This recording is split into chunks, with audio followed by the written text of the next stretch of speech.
Salut tout le monde, donc aujourd'hui, petite vidéo de deck. Donc, caméra, concentre-toi. Concentré, voilà. Donc, petite vidéo de deck pour vous montrer mon deck donc automate. J'ai pas de vidéo d'opening à vous proposer, histoire de meubler un petit peu, donc voilà. Avec side deck extra. Un wind-up hunter, obligatoire.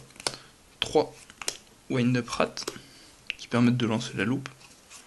3 requins automates.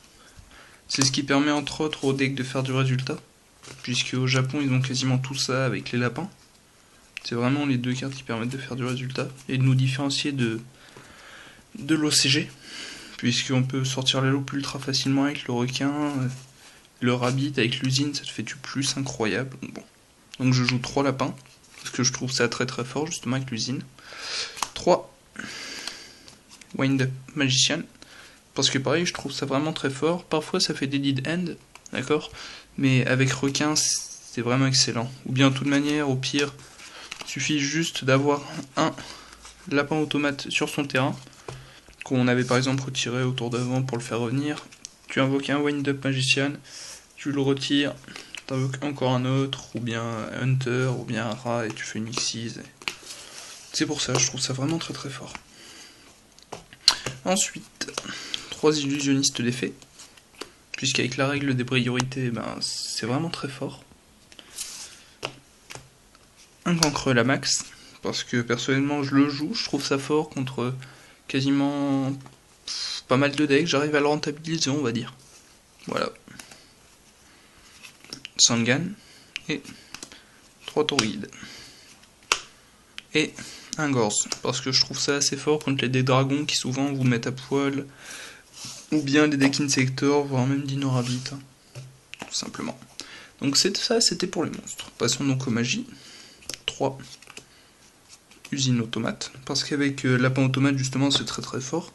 Il suffit juste par exemple, on invoque le lapin automate, tour de l'adversaire on active l'usine son tour, tour de l'adversaire on retire le lapin automate, on active l'effet du Wind Factory, on va rechercher par exemple un requin, ensuite le tour d'après il revient sur votre terrain, durant votre tour, vous le retirez, vous allez chercher un malien, et vous pouvez lancer la loupe par exemple. Donc personnellement je trouve ça très fort. C'est vraiment le moteur du deck.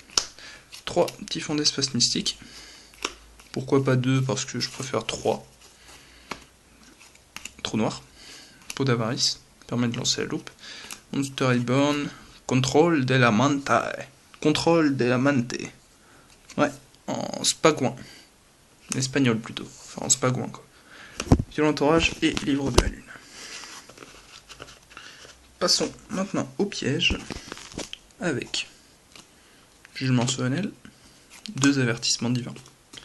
Un hommage torrentiel et une force miroir. Et une chaîne démoniaque qui s'était perdue. Chaîne démoniaque, je trouve ça assez fort hein, contre pas mal de decks. Contre le deck Hero, bon c'est pas très fort, même si ça permet de bloquer Stratos par exemple, mais moi j'aime bien, je trouve ça assez fort. Ou au pire, je le décide de toute manière.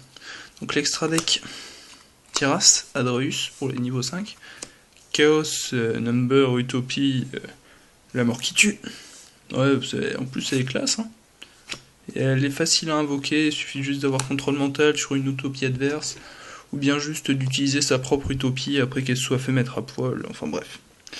Perle Chevalier Gemme, tout simplement parce qu'il a 2006, il permet de rouler sur Chienne, sur Laga, sur Dolka, sur Stardust, sur plein de trucs, sur Utopie d'ailleurs.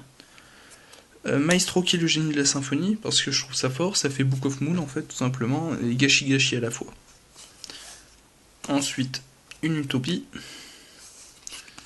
Un Muzurif Data. Donc en fait, c'est tout simplement un 3000 quoi d'attaque. Il peut passer 2 fois à 3000 lorsqu'il attaque, et ça permet par exemple de péter les BLS ou autre chose. Attendez. Donc, un Dragon Léviathan. Un Wind Up Zenmain. 3 Zenmighty, qui permettent de lancer la loupe. Voilà. Un numéro 20 Giga Brillant. Un Léviaire et Je suis en train de chercher de l'autre côté. Et un deuxième dragon Léviathan, voilà. Puisque j'ai oublié que je jouais lui, mais vu que j'ai décidé mes cyberdragons, ça ne sert plus à rien. Donc pour le side deck, voleur d'esprit, contre les dragons, ça permet de faire misser Pulsar, ce qui empêche d'avoir son effet, puisque c'est un miss sur the timing en fait. C'est assez dur à expliquer, enfin bref. Ça empêche d'activer son effet, puisqu'il y a deux effets, il se place entre les deux, et vu que c'est pas le dernier qui se résout, son effet peut pas être